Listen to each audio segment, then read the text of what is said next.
And that's why many, many good-hearted Jews, Holocaust survivors, many, some of them are our professors here and in this country and in Europe. They say when they went first time, they visited Gaza.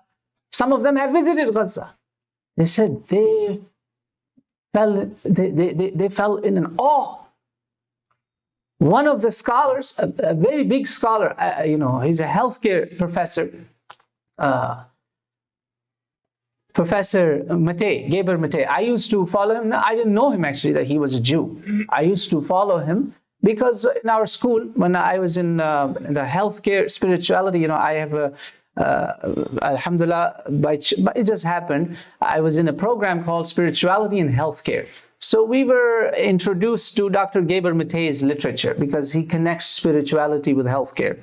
So Dr. Gabor Mate, he was a little child when he left Germany or Austria, one of those areas. He said, and I found out now recently that he's a Jew. He said, when I went to Israel and I visited some of the settlements and some of the areas that where Muslims live, he's a Holocaust survivor. He's saying that. Most of his family were killed. They went into the camps. Professor Maté is saying, Dr. Gabor Mate is saying, that I cried for 2 weeks.